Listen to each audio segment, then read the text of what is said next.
Hello, everybody, and welcome back to another episode of Vegan Proteins Muscles by Brussels Radio. My name is Danny. And I'm Giacomo. And this is episode 115. Hey, everybody. Thanks for tuning in to another episode. I have been really, truly looking forward to recording with Kate because I know that she's a champion athlete and we had the pleasure of connecting. And then she sent over her bio and I was absolutely floored. I'm sitting here scrambling, trying to look at different pages on the internet I don't even know how to begin this conversation, but I'm going to start with your bio if that's okay with you, Kate. Yeah, that's fine by me.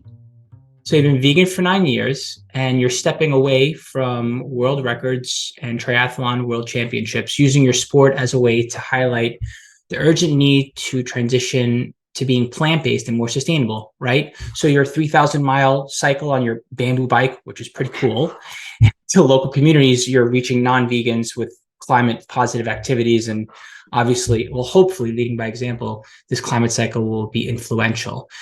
And you've done a lot of cool things in your life. And I hope that you get to touch upon some of the cool things that you've done, the travels, the businesses that you've set up, all of the adversities that you've overcome to be who you are today. And you just keep on going. So I feel like, hey, let's just get right into it. And I'm thoroughly looking forward to this conversation. Today, I want to talk all about what you do when you find people discouraging or when you encounter discouraging scenarios or what have you. So can you speak a little more to your past or just something that or what your thoughts are when you encounter discouraging situations? Yeah, to be honest, it does fluctuate. So some days I'm this amazing powerhouse that can deal with any adversity, and whatever you say, it's like Teflon, it just rolls off my back. But other days it does feel like you've found my soft center and you've stuck your thumb in it and squeezed. So, and then I do need a bit of downtime as well. So there isn't one formula. It's just giving me the space to turn up authentically how I am. But it's different. So in the past, when I was training for triathlon, I was a nobody. I'd just come out of quite a toxic relationship and was running a business in Australia. So when I started running and putting myself out there as this wannabe world champion, people just thought I was a bit of a joke. So there was no pressure. Nowadays, with what I've accomplished in 3 world records and having been world champion for my age group as well, I feel there's a little bit more expectation to deliver and be better. So the tolerance for making mistakes feels a lot thinner where I am today. But maybe that's just my own imagination. I think answering your question, how I deal with when people are discouraging, be that what I eat, what I do, how I talk, my lifestyle generally. If I was going to put my Zen hat on in an ideal world, I would reflect and realize that they are just opening up their view of the world. This is how they see life. This is the fears that they are projecting onto me. This is the concerns that they would have if they had to choose what I was doing, if they had to do what they were doing. So it is great for me to better understand why they aren't taking action, maybe why they aren't changing their behaviors, because they've just shown me with their negativity, if you want, why they haven't done it in themselves. So that's this sort of the Zen objectivity, but I am still a human being and it still hurts sometimes, especially if they're close and great friends or even family that do that to me. Good answer. Solid. We should just end the podcast right here. Thank you. Goodbye. Oh, gosh. Are there any specific memories that come to mind for you when you were caught up in the moment and maybe reacted poorly or didn't know how to respond? Yeah. One most recently.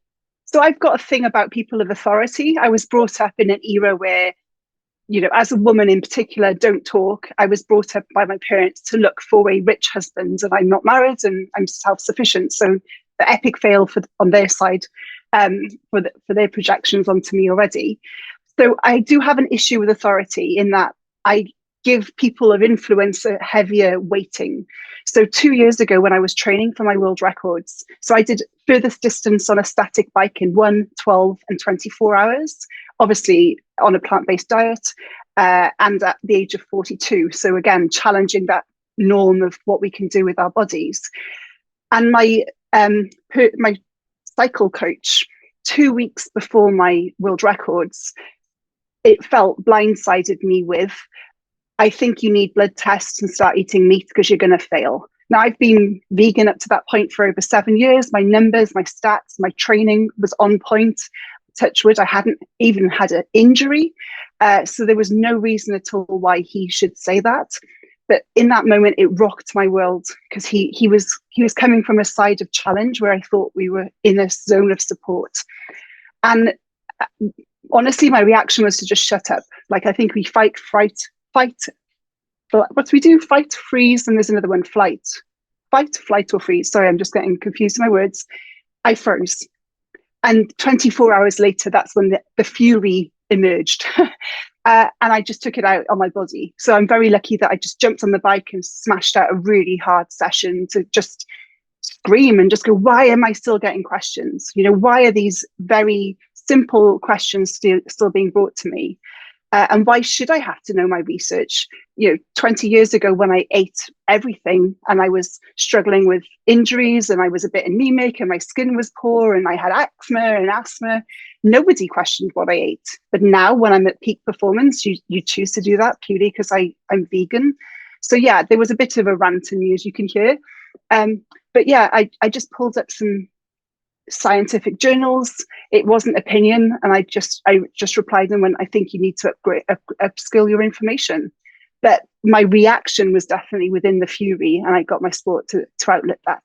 So that's the honesty in how I respond. Internally, it's an entire mess, but externally, I do my best to sort of keep a level head, because I'm not going to win change. I'm not going to incentivize people by being angry towards them, even though I wish I could. Yeah, sometimes I want to just punch a pillow or just scream until I have no more voice. And it's like, it's not going to change. Everything takes time to process. 100%. And there is, unfortunately, there are biased scientific journals out there being funded by, as we know, organizations that benefit from the results. And us as lowly consumers don't know that. So when we read a report saying meat is good for our muscle recovery, of course we're going to believe it, because it comes from science, not looking at that it's actually a commercial agreement. So I totally appreciate out there is quite busy with misinformation, and people are profiteering from that. So it is hard, and it does take a level commitment that I know you and I have to maintain the truth, whatever the truth may be. Yeah, for sure. Can you think of a time where you were fortunate enough to react and respond the way that you wanted to, and that you were able to get through it in the moment, as far as a discouraging attitude or approach towards whatever it is that you were feeling or expressing at the time? When I go into areas a bit more in the zone, I think when I'm open and express that vulnerability, that's sometimes when it hurts more. But yeah, in races, when I've had other athletes question whether I'm going to be able to finish, or how am I going to guarantee a podium finish, not that we can do that on any diet. In those moments, I was able to say, let's just see what the results do. I think, let's just sort of put everything to the side, because what you're suggesting is opinion. And let's look at the data. Here's my blood tests. Here's my race reports. Here's my medals, or whatever you want to judge. And let's compare like for like. In those moments, that was when I was able to sort of cut through it. But it is a shame. It is a shame that we still need to have these conversations. Yeah, for sure. So this is an example of someone that was coaching you. Is that right? There was actually another athlete questioning how I was going to finish this Ironman race at the beginning, which again could be seen as a mind game. And yeah, I did have my tools in the bag already, saying the doctors have said I'm in optimal health. My numbers are great. I have no injuries. I've slept well for the last 2 months. Let's just see what happens at the end of the day. And obviously I beat her, which is great. Bonus, a little bonus. I don't want to sit here and shame her. I also can't help but to, enjoy, like, be still my competitive heart. At the end of the day, there's always someone that is going to edge out, even though that's obviously not like the only thing you're going after in sport. Yeah. Yeah. For me, it's always been a competition against myself. So I've always wanted to be my best. And in order to do that, I had to aim to be number one. So if on that day she had beaten me, but I got a PB, I would have been happy with that as well. It was just because of the sort of negative attitude, it was just an added bonus that I was able to wait for her at the end to congratulate her for her good effort too. For sure. What about family? Have you experienced any adversity there as far as discouraging words, sentiment, what you should or shouldn't do, how they're feeling about what you're doing? Yeah, it's really tough. I'm the only plant-based family member. I think I have a distant cousin who may be vegetarian, but I don't see. My brother is actually paleo, so he is anti-vegan for many reasons of his own. And in honesty, I've had to distance myself from that energy and from the passive aggressivity that's attached to it. Unfortunately, by me saying no to certain food types, they feel it's me judging them, where in fact I'm just choosing my path, and I'm here lovingly supporting anyone on their journey, because I know that it's a learning curve. It's an unlearning curve as much as anything as well. So it has been a struggle with my family. My parents have embraced it, so whenever I'm around them, it's 100% vegan all the time. Yet I do know that they don't follow that when I'm not around, though they don't drink milk anymore, which is quite curious. So that's an amazing result. But overall, it's been a tough 5 years. It was much easier when I lived in Australia because I didn't have to see them, but now I see them more regularly. Yeah, it's been very tough, but they've accepted it and they're now embracing it when I'm around, which is a huge bonus. Hey listeners, we have something really exciting to share with you. For the first time ever, Vegan Proteins will be running a 16-week muscle building challenge. It starts on May 1st, and there will be so much to learn. Expect to get the absolute best out of us and get some really solid results. If you've ever wanted to work with us, now is the time. Don't hesitate, because we only run group challenges a couple of times a year, and this one is special. You'll have a chance at being crowned the first winner ever of our muscle building challenge, which means you'll also get a shot at winning 3 months of one-on-one coaching. If you utilize this properly, it can be absolutely game-changing and change your life. Gain lean muscle once and for all. Learn how to balance your nutrition with your goals. Learn how to maintain results long-term. Regain your energy and your confidence. You'll get 16 weeks of strength workouts, custom calculated macros up to 5 times, personalized check-ins 4 times, 16 live group coaching calls, nearly 90 educational lessons, our high-protein vegan recipes and tools, and access to the coolest community ever. All of this for a special first-time challenge price of $597. You don't want to miss out on this special one-time offer. The link is in the show notes to sign up and join us. We'll get you welcomed into our private community right away, so you'll have plenty of time to prepare for the challenge.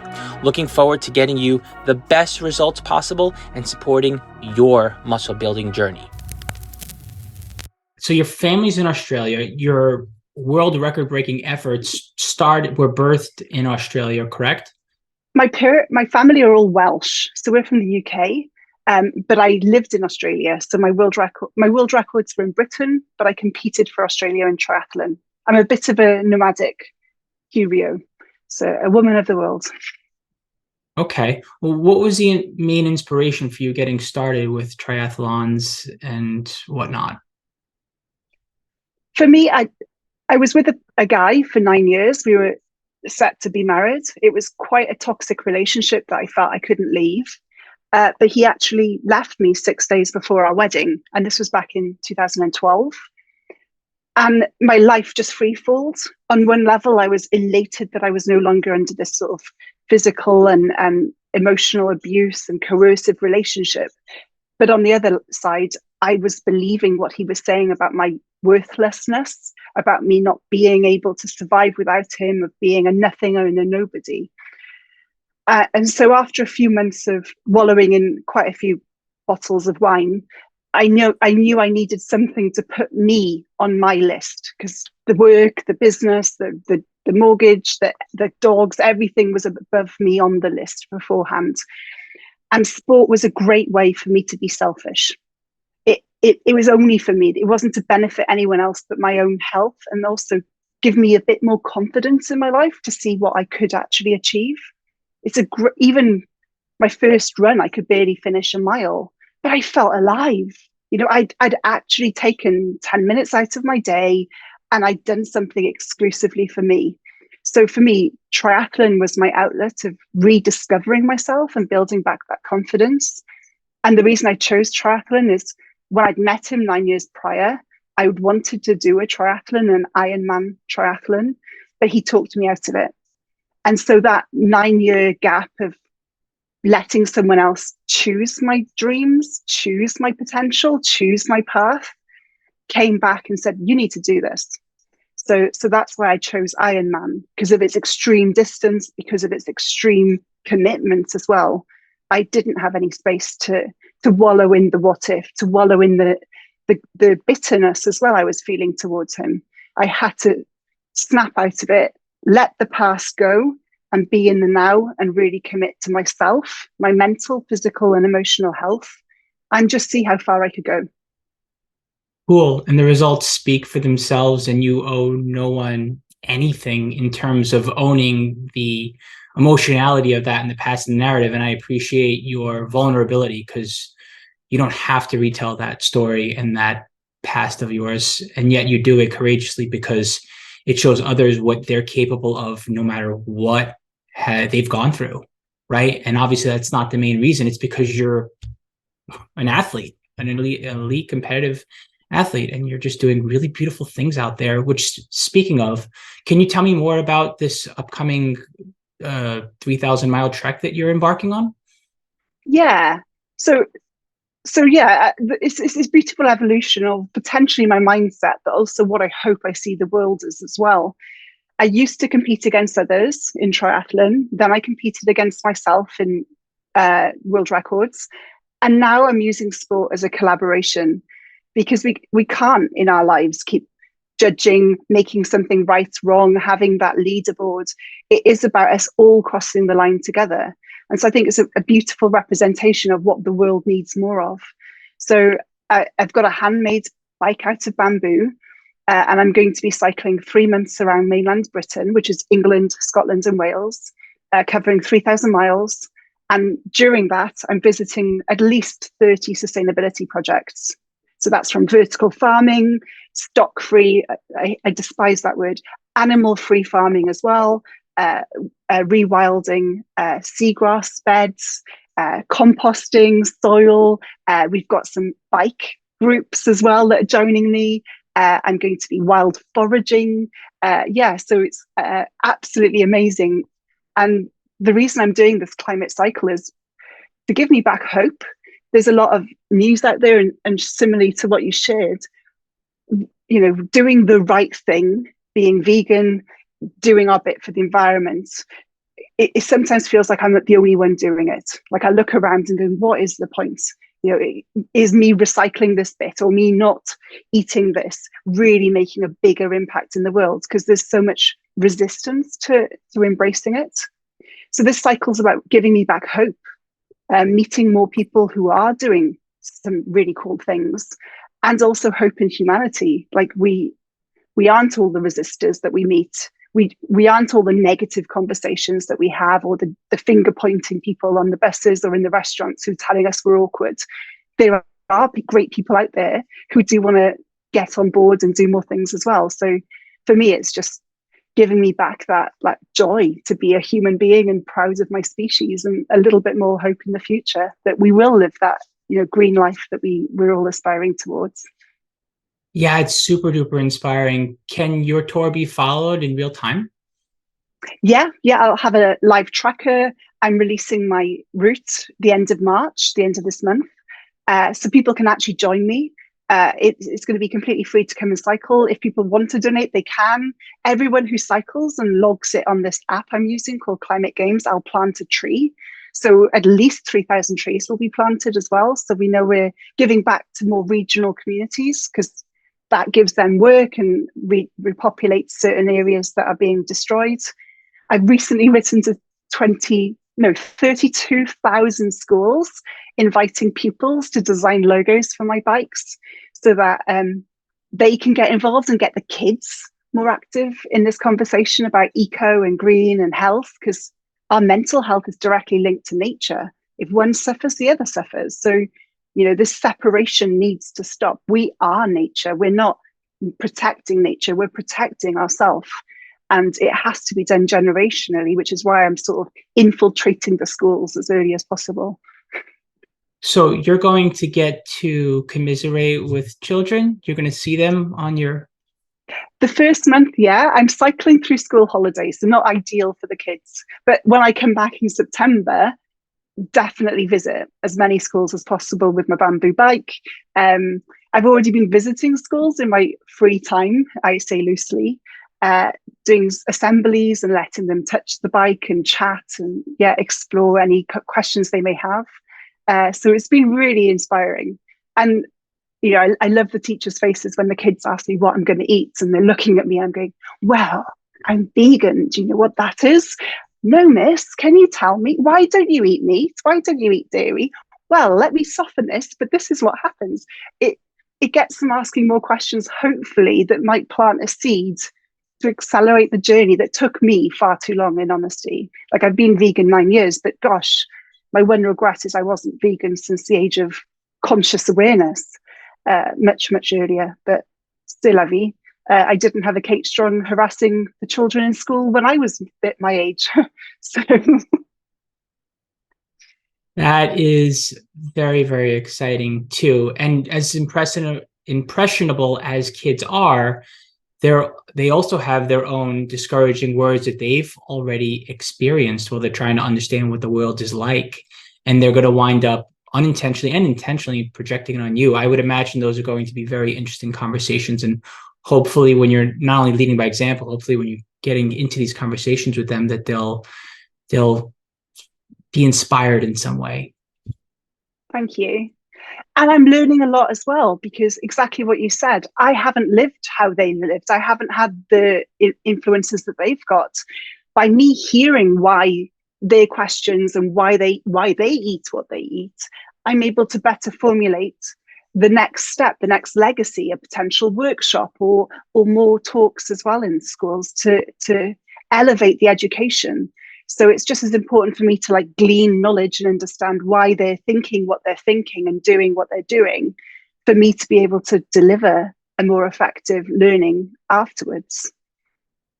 For sure. So you touched upon sports, you touched upon food a little bit, and just generationally speaking, kids, adults, family, friends, maybe in adulthood. You ever experience anything like that where you're not quite sure what to do or what to say? I'm very blessed that, because I'm quite transient, I do create a tribe that have similar values to me.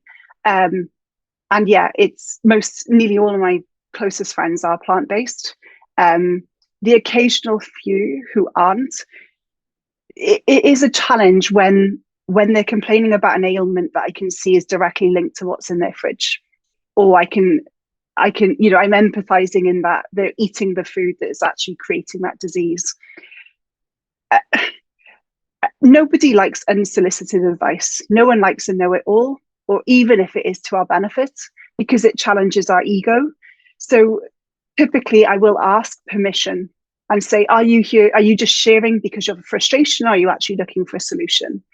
And if they answer to the latter, that's when I'm saying, will you be open to reading a book or watching this documentary? Or would you be open to exploring how food may be impacting this? So I don't go straight into the don't eat this and you should be eating more vegan. But I asked them, are you open to exploring how your food is impacting your health? And if yes, it may take a little longer, but it's for the long-term change. You know, I'll start where they want to start. Typically, they start refined sugar because it's easier to understand and less threatening than meat or dairy. But then, yeah, it's just about supporting a friend as if it's through a breakup, letting them open up the awareness as they go along on their space.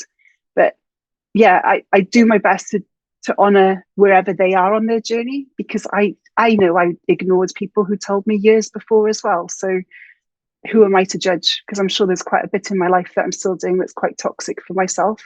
I'm just not yet ready to heal it for whatever reason. Yeah, I remember I was at the dinner table yesterday with my niece, nephew, and family, and I was like, well, I guess that's it. You know, I was feeling some type of way, and it was like, well, I guess there's nothing else that needs to be said or nothing else you need to know. And it's never true, right? You have like these moments where you can just breathe, and then other times you're doing the work, and you don't have to do the work all the time, right? Especially like when you feel like you want to impact others and you're not sure what to say or how to react when they're projecting anything onto you, whether you ask for the conversation or not. I feel like that's where it's really challenging for me personally. You don't know if you've asked for the conversation or if the conversation is coming for you, right? And then you kind of like caught in that in between space. Yeah, like completely. Like, yeah.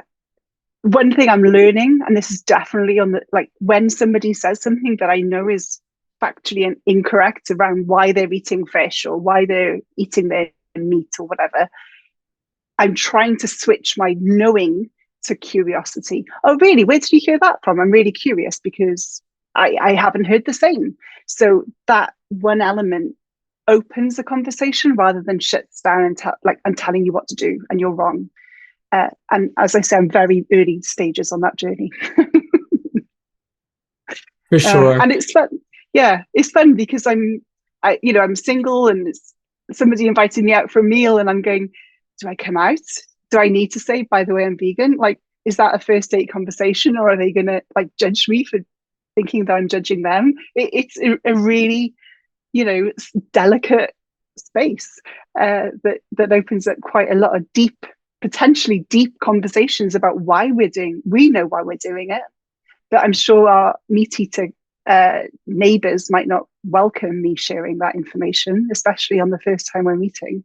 So yeah, it's a very complicated space that I'm learning to navigate with a lot of mistakes.